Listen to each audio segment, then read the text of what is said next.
Ko Tauranga moana te kura huna o te wairiki, he rongonui o na tātahi me tōna maunga i Aotearoa whānui.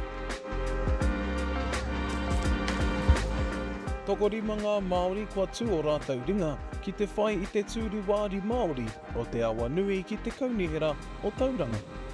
Ko Soare Burrell, ko George Ngātai, ko David Rātima Trust, ko Hemi Rolliston, rātou ko Ange Webster. Kia tūtaki ake tātou, kia rātou. My focus within the council will be on three main things, so primarily whenua, whakapapa and wai. So whenua is obviously anything that happens on the land, wai relates to water, and then whakapapa is really around the preservation of our presence in our own city. Ko Soare Burrell, tētehi I hoki mai ia ki tōnau kaipō ki Tauranga moana e waru tau ki muri nei. Ko ia hoki te hea mana tuarua o te runanga o Ngāti Ranginui, hei tāna, kei āia ngā pūkenga mo te tūru nei. Māori contribution to the economy, Māori contribution to what Tauranga looks like as a city of the future, it needs to have our presence within it. It needs to raise the profile of Māori who are contributing to it.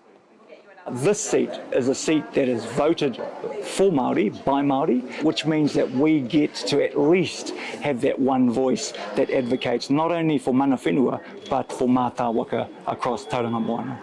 Kua tū hoki te ringa o George Ngātai, aha kua kaore ia e noho ana ki Tauranga, e whakapono ana ia nāna mahi toi I te rua te kaumārima tau, ka tutuki ngā hia o ngā kaipōti.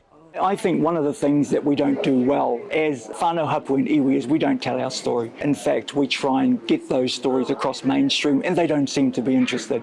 As a councillor, we'll have the responsibility of speaking at different Pākehā events as a councillor, and that's where we would actually show and tell the successes of our people.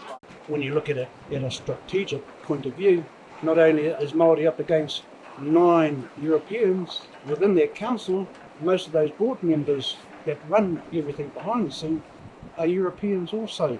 I believe we need more Māori sitting on those boards as well as in council.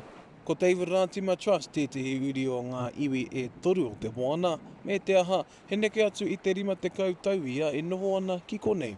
Ko tāna, kia pupurihia tonutia te tūru o te awanui e te kaunihera. We get one more chance. We need all our people to vote. We're in an election game now. The most important is not about who you are, it's about how many of us vote. Te kau turu, I te kaunihera, ko tahi te turu mō Te Ao Māori. Nō reira, he tino whakahirira tēnei turu mō te moana o Tauranga. He uri a Hemi Rolliston o Tauranga moana, ko te tuāpapa o tōna tono hei kai kaunihera wāri Māori, ko te hapori tuatahi. Well, one of the sayings I'm saying on this campaign is if you're not at the table, you're on the menu, eh? So for far too long, for probably 40 years, we haven't had a Māori voice around the table, and they're saying what's good for Māori. The key to what I bring here is that relationship, is the connection to our people.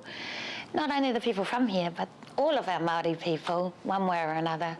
He moko puna Ange Webster o Matapihi. I tipu mai ai ia ki ngā rekereke o Mauao Maunga. I tēnei pōti motuhake, ko te tai ao tētehi kaupapa nui mōna.